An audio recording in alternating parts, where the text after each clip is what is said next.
The rain was a malevolent curtain, a constant, drumming assault on the corrugated iron roof of the shack. Each gust of wind threatened to rip the flimsy structure from its moorings on the cliff top. Below, the churning sea was a black, oily beast, its foamy jaws snapping at the crumbling coastline. I huddled deeper into my damp sleeping bag, the mildewed wool scratching at my skin. Outside, the tempest raged, a symphony of dread composed entirely of nature's wrath. I'd come to this god-forsaken place, Widow's Point, seeking isolation, seeking a cure for the creeping numbness that had settled in my soul since Eliza, since the accident. They called it a tragic accident, a wrong place, wrong time situation. I called it a void, a festering wound that refused to heal. Widow's Point, with its reputation for shipwrecks and suicides, seemed like the perfect place to contemplate the abyss. The shack was derelict, abandoned years ago. The locals whispered stories of the widow, a woman lost at sea who haunted the cliffs, her mournful cries carried on the wind. I dismissed it as superstitious claptrap, the kind of folklore that clings to remote, forgotten corners of the world. But as the days bled into weeks, and the storm never seemed to abate, a sliver of doubt began to gnaw at the edges of my skepticism. The first sign was subtle. A fleeting glimpse of movement in the periphery, a flicker of white against the gray canvas of the storm. I'd chalked it up to exhaustion, to the flickering shadows cast by the single oil lamp that struggled to pierce the gloom. But then came the whispers. At first, I thought it was the wind, playing tricks with the warped wooden planks of the shack. But the whispers were too distinct, too close. They seemed to emanate from the walls themselves, murmuring unintelligible secrets in a voice like the rasp of seaweed against stone. One evening, the storm reached a fever pitch. The wind howled like a banshee, and the rain lashed against the shack with the force of 1,000 whips. The oil lamp sputtered and died, plunging me into absolute darkness. And then I heard it. A distinct, chilling sob, carried on the wind, a sound of such profound sorrow that it pierced me to the core. It wasn't the sound of the wind. It was the sound of a woman weeping. I fumbled for my flashlight, its beam cutting through the darkness like a desperate plea. I swept the beam around the shack, searching for the source of the sound. Nothing. Just the oppressive darkness, the relentless drumming of the rain, and the gnawing fear that was taking root in my heart. The next morning, the storm had abated slightly. The sky was still a bruised purple, but the wind had died down to a mournful sigh. I ventured outside, my boots sinking into the mud that coated the cliff top. The sea was still a turbulent mess, but I could see further now, the jagged rocks that jutted out from the coastline like broken teeth. And then I saw it. A figure standing at the edge of the cliff, silhouetted against the storm-racked sky. It was a woman, dressed in what looked like a tattered wedding dress, her long, dark hair whipping around her face in the wind. She stood motionless, her gaze fixed on the churning sea. My heart pounded in my chest. I called out to her, but my voice was swallowed by the wind. I started to walk towards her, my boots slipping on the muddy ground. As I got closer, I could see her face. It was pale and gaunt, her eyes hollow and black. And then I saw the water dripping from her dress, the seaweed clinging to its hem. She was soaking wet, as if she had just emerged from the sea. Before I could reach her, she turned her head and looked at me. Her eyes, devoid of any life or warmth, seemed to pierce through me, to see into the darkest corners of my soul. A single tear rolled down her cheek, leaving a clean streak on her otherwise pallid face. And then, without a word, she turned and walked towards the edge of the cliff. I shouted, a desperate plea, but it was too late. She stepped off the edge, disappearing into the swirling foam below. I rushed to the cliff edge, peering into the abyss. There was nothing there, just the relentless waves crashing against the rocks. I stood there for what felt like an eternity, the wind whipping at my face, the rain beginning to fall again. I couldn't understand what I had just witnessed. Was it a hallucination, a figment of my grief-stricken mind? Or had I truly seen the widow of Widow's Point? That night, the storm returned with renewed fury. I barricaded myself in the shack, every creak and groan of the timbers amplifying my fear. The whispers returned, louder now, more insistent. They swirled around me, a chorus of mournful voices, lamenting their lost lives, their broken hearts. I tried to block them out, to shut them out of my mind. But they were relentless, seeping into my consciousness like a toxic gas. I felt myself being drawn into their despair, their sorrow, their eternal torment. Sleep offered no escape. I dreamt of the sea, of drowning in its cold, unforgiving depths. I dreamt of the widow, her hollow eyes staring at me from the darkness, beckoning me to join her in her watery grave. The next morning, I woke up with a start, drenched in sweat. The storm had passed, leaving behind a strange, unsettling calm. The sky was a pale, watery blue, and the sea was still and silent, like a sleeping beast. I ventured outside, drawn by an irresistible force. I walked towards the cliff edge, the same spot where I had seen the widow. I looked down at the sea, its surface as smooth as glass. And then I saw it. A single white rose, floating on the surface of the water. It was a perfect, pristine rose, untouched by the storm. I reached out to touch it, but as I did, the rose began to sink, slowly disappearing into the depths. A chill ran down my spine. I knew, with a certainty that defied logic, that the rose was a message, a sign. The widow was calling to me, inviting me to join her in her eternal slumber. I stumbled back from the cliff edge, my heart pounding in my chest. I had to get out of here, to escape this place before it consumed me entirely. I ran back to the shack, my mind racing. I threw my few belongings into my bag, my hands shaking uncontrollably. As I was about to leave, I noticed something on the floor, something I hadn't seen before. It was a photograph, a faded, sepia-toned picture of a young woman. She was beautiful, with long, dark hair and a bright, smiling face.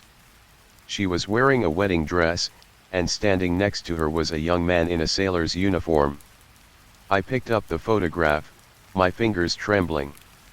As I looked at the woman's face, a wave of dizziness washed over me. Her eyes, her smile, her entire demeanor, it was eerily familiar. I turned the photograph over, and on the back, scrawled in faded ink, were the words, Eliza and John, July 1898. Eliza. My Eliza. The woman I had lost in the accident. The woman whose memory haunted my waking hours, whose absence had driven me to this desolate place. But Eliza had never worn a wedding dress. We had planned to get married, of course, but the accident had happened before we could make it official. And John. John was the name of my grandfather, the sailor who had disappeared at sea decades ago. A horrifying realization dawned on me, a chilling truth that shattered my sanity. The widow of Widow's Point, she wasn't just a legend, a ghost. She was Eliza, or rather, a twisted, spectral echo of Eliza, forever bound to this place, forever searching for her lost love. And the John in the photograph, he wasn't just my grandfather. He was also me, or rather, a past version of me, trapped in a never-ending cycle of love, loss, and despair. The whispers intensified, swirling around me like a vortex. I could hear Eliza's voice, soft and mournful, calling my name. She was no longer a distant, spectral figure. She was here, in the shack, with me. I turned around, my heart pounding in my chest. And there she was, standing in the doorway, her eyes hollow and black, her face pale and gaunt. She was wearing the tattered wedding dress, and the seaweed clung to its hem. She reached out her hand to me, her touch cold and clammy. "Come with me, John," she whispered. "Join me in the sea. We can be together forever." I wanted to resist, to fight against her allure. but her voice was hypnotic, her presence overwhelming. I felt myself being drawn to her, succumbing to her sorrow, her despair. I reached out and took her hand. Her grip was surprisingly strong, pulling me towards her. We walked out of the shack, towards the cliff edge, towards the churning sea. The rain began to fall again, a cold, stinging rain that soaked us to the bone. The wind howled like a banshee, urging us on. I looked into Eliza's eyes, searching for a glimmer of recognition, a spark of the love we had once shared. But there was nothing there, just emptiness, just despair. We reached the cliff edge. The sea roared below, its foamy jaws beckoning us to our doom. Eliza smiled, a ghastly, unsettling smile that sent shivers down my spine. "We're home, John," she whispered. "We're finally home." And then, without hesitation, she stepped off the edge, pulling me with her. I screamed, a desperate, futile cry that was swallowed by the wind and the waves. As we plunged into the cold, dark abyss, I saw Eliza's face, her eyes now filled with a strange, haunting peace. We sank deeper and deeper, the water filling my lungs, extinguishing the last spark of life within me. I looked up, and saw the surface of the sea, a distant, shimmering light that was quickly fading away. And then, darkness. I awoke with a gasp, choking and sputtering. I was lying on the beach, the cold sand beneath me, the waves lapping at my feet. The sky was a pale, watery blue, and the sun was just beginning to rise. I sat up, my body aching, my mind reeling. Had it all been a dream, a nightmare induced by grief and isolation? Or had I truly plunged into the abyss, only to be spat back out by the unforgiving sea? I looked around, searching for Eliza, for any sign of what had happened. But there was nothing there, just the vast, empty beach, stretching as far as the eye could see. I stood up, my legs wobbly, my head spinning. I started to walk along the beach, towards the shack, towards any semblance of normalcy. As I walked, I noticed something in the sand, something that hadn't been there before. It was a small, wooden box, half buried in the sand. I knelt down and pulled it out, brushing the sand away. It was an old, weathered box, its wood cracked and faded. I opened it, my heart pounding in my chest. Inside, I found a single object, a faded, sepia-toned photograph. I picked it up, my fingers trembling. It was a picture of a young woman, dressed in a wedding dress, standing next to a young man in a sailor's uniform. On the back, scrawled in faded ink, were the words, "Eliza and John, July 1898. But this time, there was something different about the photograph. Something that made my blood run cold. In the background, standing on the cliff edge, was a figure, silhouetted against the storm-racked sky. It was me.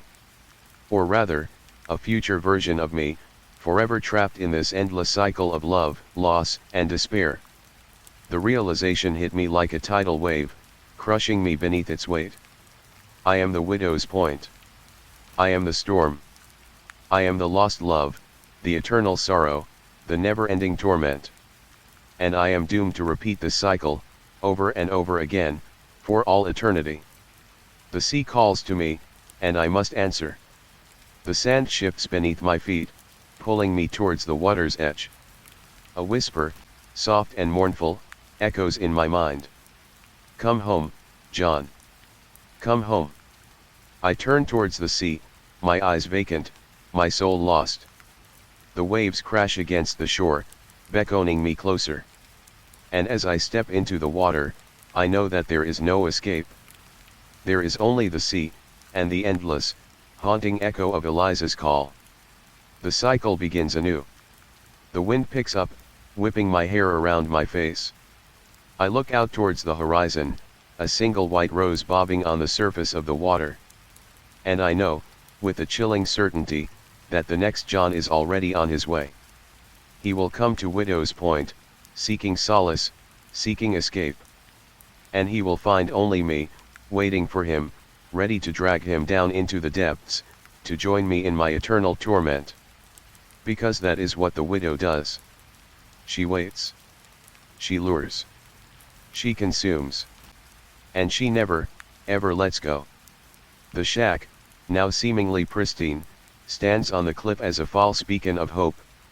Soon it will once again be derelict, abandoned, waiting for a new tenant to hear the whispers. The waves crash against the rocks, an endless symphony of sorrow. And the widow, still waiting, is only ever a glance away, her sorrow radiating on the wind, her hollow eyes filled with the emptiness of an eternity spent at Widow's Point. The salt spray stings my face as I walk back into the sea, the cycle continuing.